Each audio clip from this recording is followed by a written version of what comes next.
ሰላም ጤና ይስጥልኝ የዶክተር ዮናስ ቤተሰቦች እንደምን አላችሁ? ዛሬም እንደተለመደው በአንድ ጠቃሚና አስተማሪ ሐሳብ ተገናኘን።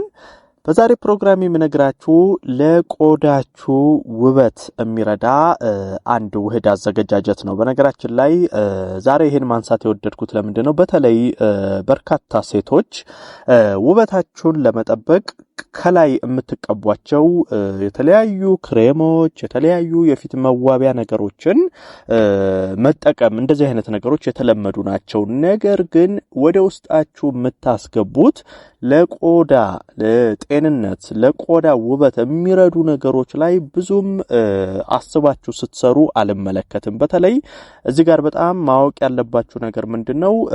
ቆዳችሁ ላይ ያሉ ችግሮች የሚፈጠሩት ይሄ እንደ ቡግር ሊሆን ይችላል፣ ማዲያት ሽፍታዎች ሊሆን ይችላል፣ መበለዝ ሊሆን ይችላል፣ በቆዳ ላይ የሚፈጠሩ መሸብሸብ እንዲህ አይነትም ችግሮች ወደ ውስጣችሁ ከምታስገቧቸው ምግቦች እንደገና ደግሞ ለቆዳ ውበት አስፈላጊ የሆኑ ምግቦችን ካለመመገብ በአጠቃላይ ከአመጋገብ ጋር ተያይዞ ቆዳ ላይ በጣም ትልቅ ጥቅምም ጉዳትም ታገኛላችሁ። ብዙዎቻችሁ ከላይ የሚቀቡ ነገሮች ላይ ታተኩራላችሁ እንጂ ወደ ውስጣችሁ የምታስገቡትና ለቆዳዬ የትኛው ምግብ ይጠቅማል የሚለውን ነገር ካለማወቅ አንፃር ብዙም የምታስገቡት ላይ አታተኩሩም። ከላይ ብቻ ለማስዋብ ትፈልጋላችሁ። ይሄ ጤናማ ውበት፣ ጤናማ ቆዳ አይሰጣችሁም። ከላይ የምትቀቧቸው ነገሮች ከውስጥ ካልተደገፉ ከውስጥ ከቫይታሚኖች ጋር ተያይዞ ከተለያዩ ከቆዳ ጋር ተያይዞ የሚመጡ ጠቀሜታዎችን ማታገኙ ከሆነ ከላይ ብቻ ብትመገቡ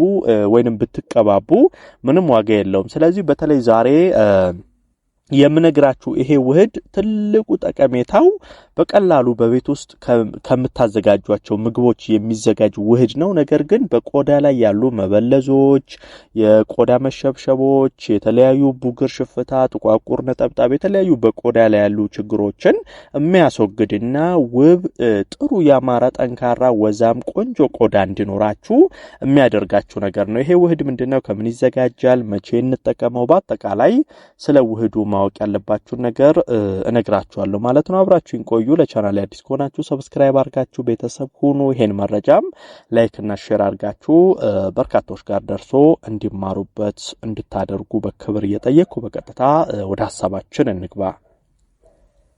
በመጀመሪያ እንግዲህ ይሄንን ውህድ ለማዘጋጀት 5 ነገሮች እንጠቀማለን። አንደኛ የምንጠቀመው አናናስ ነው። የአናናስ ፍሩት ወይንም አናናስ ይሄ ፍራፍሬውን እንጠቀማለን። በነገራችን ላይ አናናስ በዋናነት ቫይታሚን ሲ እናገኝበታለን፣ ካልሲየም፣ ማግኔዥየም፣ ቤታ ካሮቲን፣ ብሮምሊን እነዚህ ነገሮች በዚህ በአናናስ ውስጥ እናገኛለን። አናናስ በተለይ ከቆዳ ጋር ተያይዞ 3 በጣም ትላልቅ ጥቅሞች አሉት። አንደኛ የኮላጅን ፕሮቲን ምርት ወደ ቆዳ እንዲሄድ ያደርጋል። ይሄ ከዚህ ቀደም ከቆዳ ጋር ተያይዞ የተለያዩ ቪዲዮዎችን ስሰራላችሁ ስለ ኮላጅን ፕሮቲን ነግሬያችኋለሁ። በዋናነት ለቆዳችን ጤንነት ትልቁን ሚና የሚጫወትልን ይሄ ኮላጅን ፕሮቲን ነው። ታዲያ አንደኛ ሰውነታችን ውስጥ ኮላጅን ፕሮቲን በበቂ ሁኔታ ማይመረት ከሆነ፣ ሌላው ደግሞ ተመርቶ ወደ ቆዳችን በበቂ ሁኔታ ማይደርስ ከሆነ የቆዳ ችግሮች ይፈጠራሉ። ስለዚህ አናናስ ትልቁ አንደኛው ጠቀሜታው ይሄ ኮላጅን ፕሮቲን ወደ ቆዳችሁ በበቂ ሁኔታ እንዲደርስ ያደርጋል።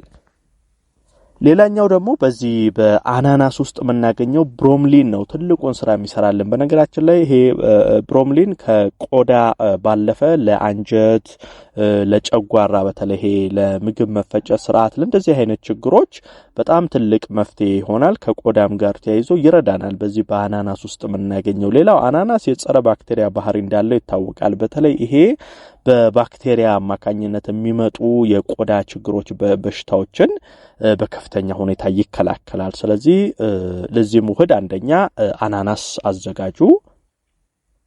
ሌላው አፕል ነው የምንጠቀመው። ፍሩት አፕል በተለይ ከቆዳ ጋር ተያይዞ የምናነሳው 2 ትልቅ ጠቀሜታ ስላለው ነው። አንደኛ በተለይ አፕል ከዚህ ከፀሐይ ጨረር ወይንም ደግሞ ከከፍተኛ ሙቀት ጋር ተያይዞ የሚፈጠር የቆዳ ችግርን የመከላከል ትልቅ አቅም አለው።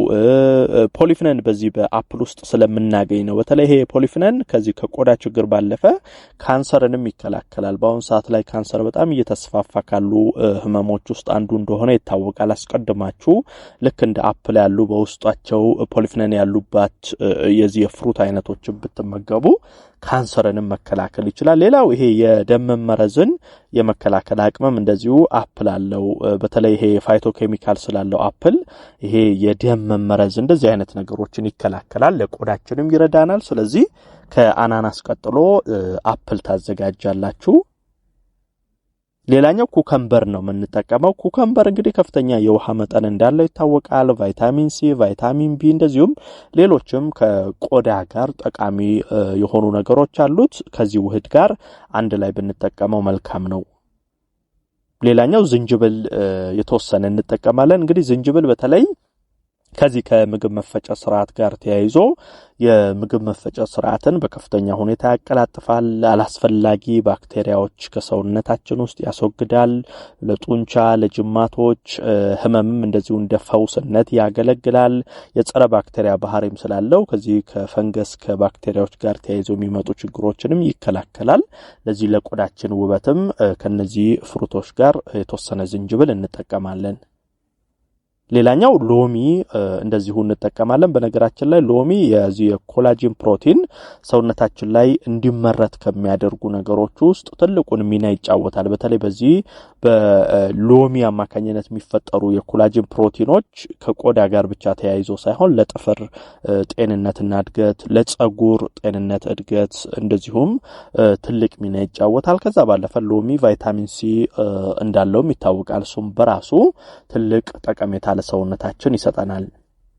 እንግዲህ እነዚህን 5 ነገሮች ተጠቅመን ነው ቆዳችንን የምናስውበው። እስቲ አዘገጃጀቱ እንዴት ነው የሚለውን ነገር ልንገራችሁ። በመጀመሪያ ምን ታደርጋላችሁ? 1 ብርጭቆ በደንብ ተቆርጦ የተዘጋጀ አናናስ ታዘጋጃላችሁ። ከዛ በኋላ ደግሞ ሙሉ ኩከምበር፣ መካከለኛ ሙሉ ኩከምበር ያልተላጠ ቆራርጣችሁ በተወሰነ መንገድ የተዘጋጀ እንደዚሁ ይኖራችኋል። ከዛ 1 ሙሉ አፕል፣ ድፍኑን አፕል በደንብ ታጥቦ ተቆራርጦ የተዘጋጀ ይኖራል። ከዛ መካከለኛ የተወሰነ ዝንጅብሉን በደንብ እጠቡት፣ ግን አትላጡት። ልጣጩም ስለሚያስፈልግ ሳትልጡት በደንብ አርጋችሁ ብቻ አጥባችሁ ታዘጋጃላችሁ። ከዛ ግማሽ ሎሚ ከተጠቀማችሁ በቂ ነው። እነዚህን አንድ ላይ አርጋችሁ ልክ እንደ ጁስ መፍጨት ነው። በደንብ አርጋችሁ እንደ ጁስ ትፈጩታላችሁ። ከዛ በኋላ ከቁርስ በፊት ጠዋት ላይ መውሰድ ነው። ጠዋት ቁርስ ከመመገባችሁ ቀደም ብላችሁ ይሄንን ጁስ ወይንም ይሄንን ውህድ ብትወስዱ እጅግ በጣም ትልቅ ለውጥ ታዩበታላችሁ። ለምሳሌ በተከታታይ ለ1 ሳምንት ይሄንን ጁስ ብትጠቀሙ ፊታችሁ በጣም ጥርት እያለ እያማረ እየተዋበ በፊት ላይ ያሉ ችግሮች እየተቀረፉ ሲሄዱ ታያላችሁ። ስለዚህ ይሄ ከላይ የምትቀቡት ነገር ላይ ብቻ ሳይሆን እንደዚህ ከውስጥ ወደ ውጭ ስለሆነ ውበት በጤናማ መንገድ የሚወጣው ቆዳችሁን ከውስጥ ለማስዋብ መሞከሩ የተሻለ ነው ማለት ነው። ዶክተር ዮናስ ነበርኩ። ይሄን ሐሳብ ላይክ ሼር አድርጋችሁ ለሌሎችም አጋሩ። ለቤት አዲስ የሆናችሁም ቻናሌን ሰብስክራይብ በማድረግ ቤተሰብ ሁኑ። የዛሬን በዚሁ አበቃው።